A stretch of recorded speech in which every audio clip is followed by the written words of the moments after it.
അറിഞ്ഞിടും എന്നെ അഖിലവും ദൈവം അവൻ ഹിതം പോലെ നടത്തിടുന്നു.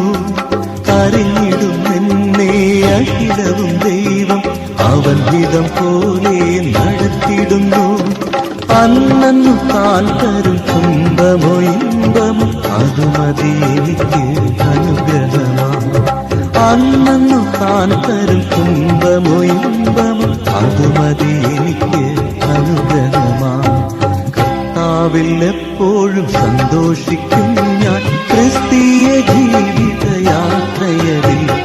കണ്ണീരിൻ വേളയോ കഷ്ടങ്ങളേറെയോ വരികിലും അവനിൽ ഞാൻ സന്തോഷിക്കും. കണ്ണീരിൻ വേളയോ കഷ്ടങ്ങളേറെയോ വരികിലും അവനിൽ ഞാൻ സന്തോഷിക്കും. ഇപ്പോൾ നാം ശ്രമിച്ചുകൊണ്ടിരിക്കുന്നത് മോർണിംഗ് വോയിസ് എന്ന ആത്മീയ ശുശ്രൂഷയാണ്. ഇന്ന് ആരാധനാത്മകമായ ചിന്ത പങ്കുവയ്ക്കുന്നത് കർത്താവിന്റെ ദാസൻ അശോക് കുമാർ തിടനാട്. ദൈവനാമത്തിന് മഹത്വം. മോർണിംഗ് വോയിസ് ശ്രദ്ധിക്കുന്ന എല്ലാ പ്രിയപ്പെട്ടവർക്കും കർത്താവായ യേശു ക്രിസ്തുവിന്റെ അതുല്യനാമത്തിൽ സ്നേഹ അഭിവാദനങ്ങൾ. മഹാദൈവത്തെ മനുഷ്യർക്ക് വെളിപ്പെടുത്തുവാൻ മനുഷ്യനായി ലോകത്തിലേക്ക് വന്ന കർത്താവായ യേശുനാഥൻ ദൈവത്തെ വെളിപ്പെടുത്തുകയും നമ്മുടെ പാപങ്ങൾക്ക് പരിഹാരം വരുത്തി നമ്മെ ദൈവമക്കളാക്കി തീർക്കേണ്ടതിനു വേണ്ടി, ദൈവിക ബന്ധത്തിലേക്ക് കൊണ്ടുവരേണ്ടതിനു വേണ്ടി നമ്മുടെ കർത്താവ് ക്രൂശിൽ മരിച്ച് അടക്കപ്പെട്ട് ഉയർത്തെഴുന്നേറ്റു. ഈ സത്യം തിരിച്ചറിഞ്ഞ് വിശ്വസിക്കുന്ന, കർത്താവിനെ ഹൃദയത്തിലേക്ക് രക്ഷിതാവും കർത്താവുമായി സ്വീകരിക്കുന്ന ഏതൊരു വ്യക്തിയും ദൈവത്തിന്റെ മക്കളായി തീരുകയാണ്. അങ്ങനെ ദൈവമക്കളായി തീർന്നവർ ദൈവത്തെ ആരാധിക്കുന്ന ധന്യ നിമിഷങ്ങളാണ് നമ്മുടെ മുമ്പിൽ ഉള്ളത്. അതിനോട് ബന്ധപ്പെട്ട് തിരുവെഴുത്തിലെ ഒരു ഭാഗം ഒന്ന് സൂചിപ്പിക്കുന്നു. പുറപ്പാട് പുസ്തകം 20-ാം അധ്യായം 2-ാം വാക്യം, 5-ാം വാക്യം, 7-ാം വാക്യം. അതിൽ 2-ാം വാക്യത്തിന്റെ അവസാന ഭാഗം മാത്രം വായിക്കുന്നു. ഞാൻ നിന്റെ ദൈവം ആകുന്നു.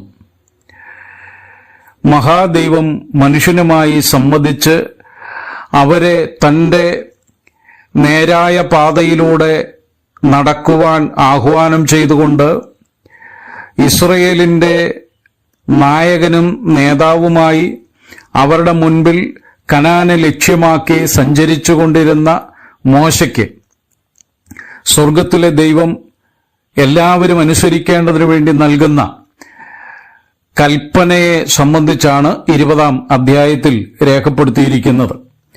ഈ കൽപ്പന നൽകുമ്പോൾ ദൈവം ആരാകുന്നു എന്നുള്ള സൂചന ഈ ഭാഗത്ത് നൽകുന്നുണ്ട്. ദൈവത്തെ ആരാധിക്കുന്ന ഒരു ദൈവ പൈതലിന് പ്രധാനമായും അനുഭവമാകേണ്ട 2 ആശയങ്ങളും ദൈവത്തിന്റെ 3 പ്രത്യേകതകളും ഈ വേദഭാഗങ്ങളിലൂടെ പറയുവാൻ ആഗ്രഹിക്കുന്നു. ഒന്ന്, വ്യക്തിപരമായ ബന്ധം ദൈവവുമായി ഒരു വ്യക്തിക്കുണ്ടായിരിക്കണം. ഞാൻ നിന്റെ ദൈവമാകുന്നു. അത് തിരിച്ചു പറഞ്ഞാൽ ദൈവത്തോട് ഇങ്ങനെ പറയുവാനുള്ള വ്യക്തിപരമായ ബന്ധമുണ്ടായിരിക്കണം. ദൈവമേ, നീ എന്റെ ദൈവം ആകുന്നു. 2, ദൈവം ആരാണ് എന്ന തിരിച്ചറിവിൽ ദൈവത്തെ ആരാധിക്കുന്ന മനോഹരമായ നിമിഷങ്ങൾ. രണ്ടാമത്തതിന്റെ ചില വിശദീകരണങ്ങൾ. ഈ വേദഭാഗങ്ങളിൽ 3 പദപ്രയോഗങ്ങളുണ്ട്. നിന്റെ ദൈവം ആകുന്നു. ആ ദൈവം എന്ന് പ്രയോഗിച്ചിരിക്കുന്നത് നിത്യനായ ദൈവം എന്ന അർത്ഥത്തിലാണ്. ആരംഭവും അവസാനവുമില്ലാത്ത, എന്നും ഒരുപോലെ തന്റെ സർവ്വ സ്വഭാവത്തോടും കൂടെ നിലനിൽക്കുന്ന ദൈവം.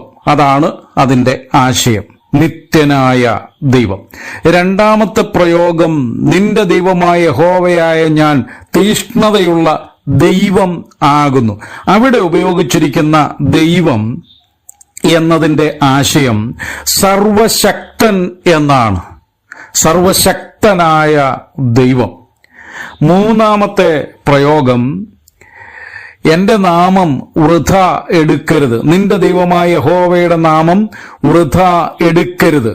ആ പ്രയോഗത്തിന്റെ ആശയം അവൻ സമ്പൂർണ്ണ അധികാരിയായ ദൈവം എന്നാണ്.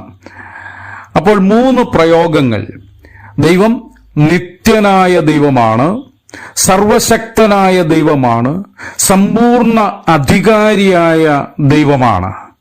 ഈ ദൈവത്തിന്റെ മഹത്വം ദർശിക്കുവാൻ സ്വർഗം നമുക്ക് അനുവാദം തന്നിരിക്കുന്നു എന്നുള്ളത് നമ്മോട് ബന്ധപ്പെട്ടുള്ള ദൈവത്തിന്റെ കൃപയാണ്. ഈ 3 വാക്കുകൾ നമ്മുടെ ഹൃദയത്തിൽ നിറയുമ്പോൾ ആരാധനയുടെ ചിന്തകൾ നമ്മുടെ ഹൃദയത്തെ ശക്തമായി സ്വാധീനിക്കും. ദൈവം നിത്യനായ ദൈവം, ആരാധിക്കുവാൻ നമസ്കരിക്കുവാൻ യോഗ്യനായ ദൈവം. ദൈവമേ, ഞാൻ അങ്ങയെ ആരാധിക്കുന്നു, ഞാൻ അങ്ങയെ നമസ്കരിക്കുന്നു. 2ാമത്തെ പ്രയോഗം സർവശക്തൻ.